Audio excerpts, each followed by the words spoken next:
Hey guys, welcome back to Cinematopical. Nate here again with, it says it on his shirt. Wayne, so Strange Wayne. He's going to say it. You can buy it now at strangewayne.com, 007 Strange Wayne shirt. That's not a real website. We got a Blu-ray code to give away. Yeah, we're doing this because Ken is releasing with James Franco, Dennis Quaid, and two other people I don't know. But we have Children of Men. It's a science fiction action movie. It's actually a really good one. Have you seen it? I have not. Check it out. But we'll let them watch it. They can tell me about it. maybe you can win the code. But yeah, subscribe to the channel. Go to our last video, which is, what is it? I don't know.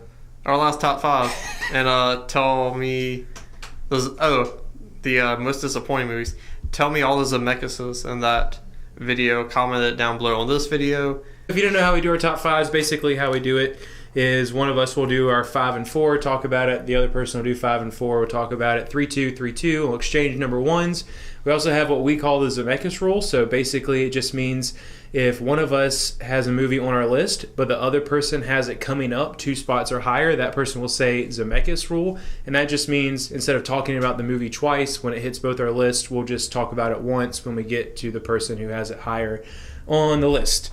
So I'm going to throw some honorable mentions out because they were really, really hard to not put on our list, so I'm going to throw them on there. Okay. Shouts out to Snowpiercer, Edge of Tomorrow, Spaceballs, and Dread, because those are all really good action science fiction movies that I wanted to put on my list, but I just couldn't do it.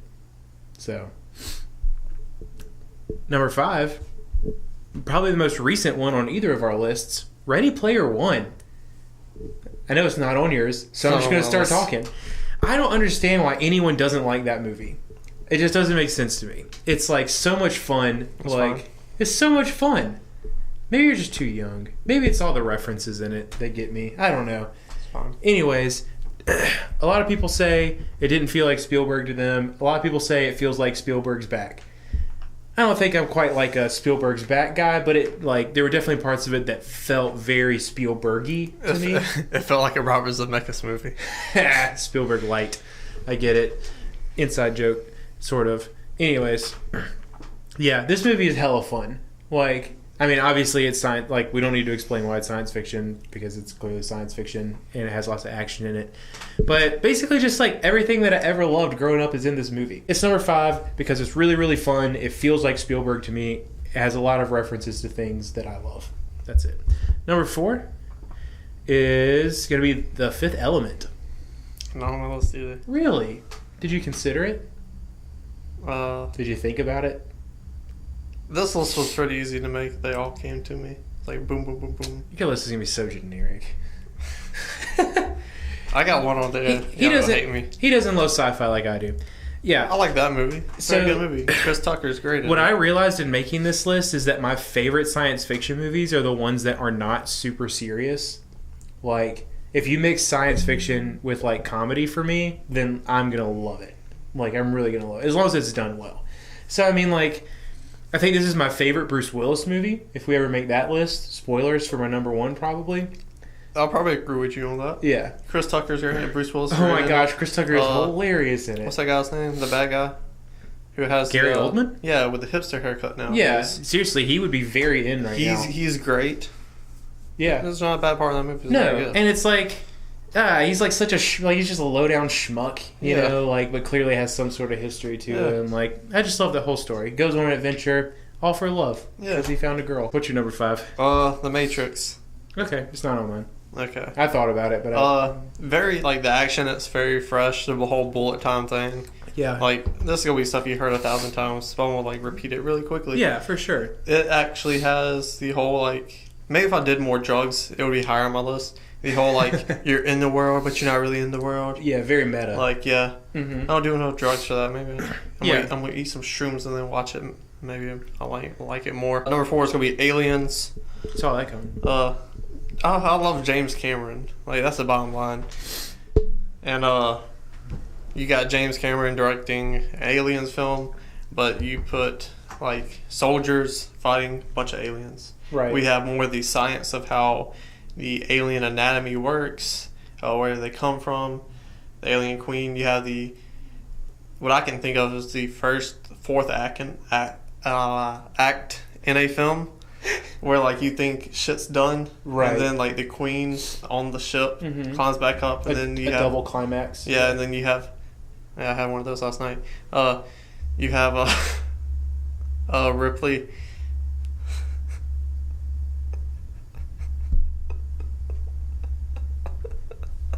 And then you have her giving the famous line of "You bitch," and then like phenomenal. That's a good fight scene. Oh yeah. The characters in it are believable. Mm-hmm. They're relatable. Yeah.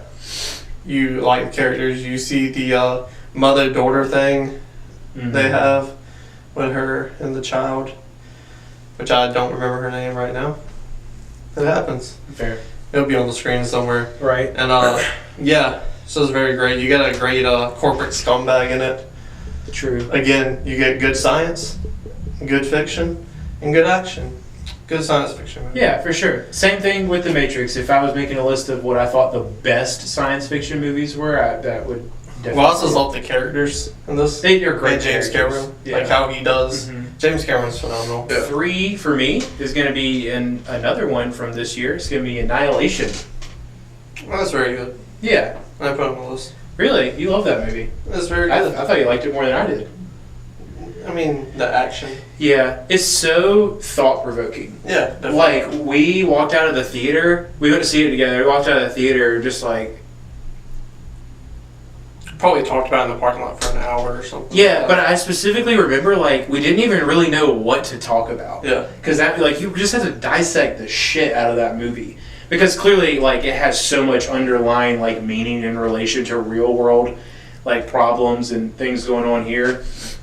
But it's beautiful. First of all, it's a beautiful movie. Like, very, very well shot. Very, very well acted. It's, like, terrifying without being, like... I can't sleep at night. Cliche. Yeah, right. Like, well, it toys with the idea of taking away our status quo, right? Yeah. And then, like, obviously, there's like some talks of feminism undertone and female empowerment, things like that going on in it, which obviously I'm a big fan of. So yeah, I mean, you get really, really good character development, really, really good storylines. There's maybe not as much action in it as some of the other ones on the list, but the action that does happen is like very engaging action because it almost always involves them about to lose. Right. There's there's real serious conflict, but also just kind of like really the conflict of the unknown. The number 2 for me, which is probably going to be your number 2 or your number 1, is going to be T2. That's numero uno, baby. Okay, cool. You got Arnold in his fucking prime. See, me, I saw this perfectly. Because I'm a bit younger. This movie came out before I was alive. Okay. So, when...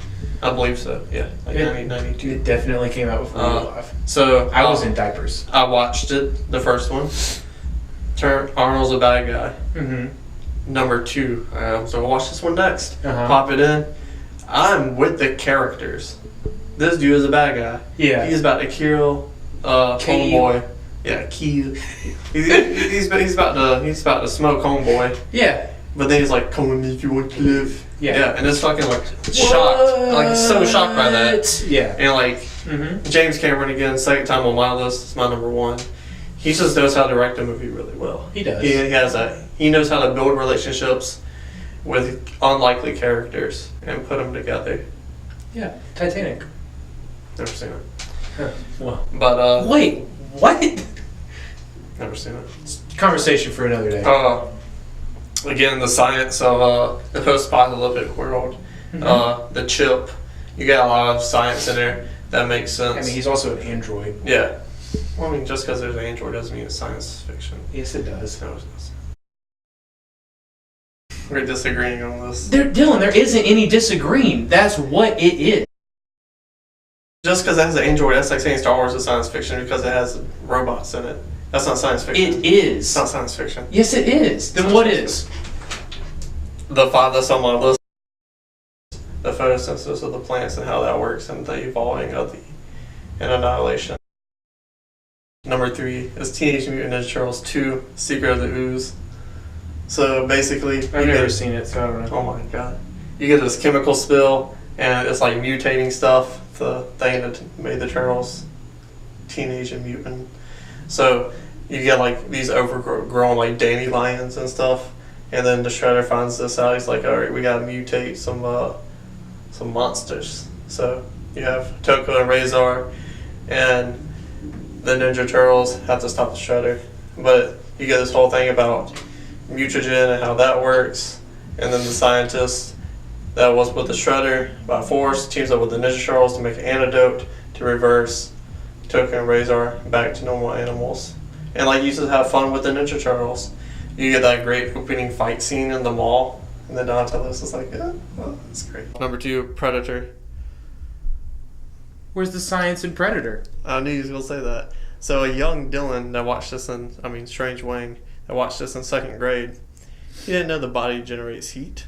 I'm in 2nd grade, you know, like I don't know none of this stuff.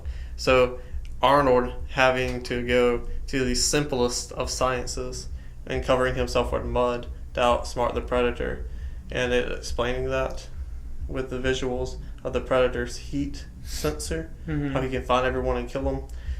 That science for him to outsmart the Predator and make it on somewhat equal footing as science in the film. Because I learned about that, and like most things in life, I'm ahead of the game.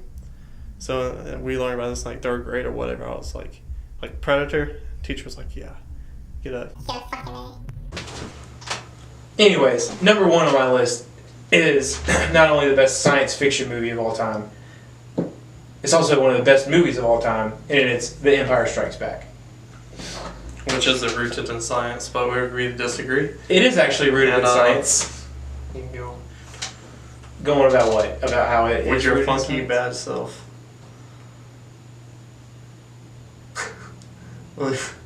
See, I hate eye contact. You make eye contact with me. It is absolutely rooted in science because the entire world depends on the science of everything working. Like, I don't understand this argument at all. I don't understand how anyone could possibly argue that Star Wars isn't science fiction. To quote, And also staring off into space doesn't help your argument at all. Tommy Lee Jones, I don't care. Oh, so it is science fiction. We both have different opinions. You say your opinion is fact. But it's not about opinion. Can we finish the fucking Facts video? are freaking facts. You can't just say Talk because about- one person's opinion was this, that now it is true. Can you talk about Like, the Empire Strikes science Back? fiction has an actual definition.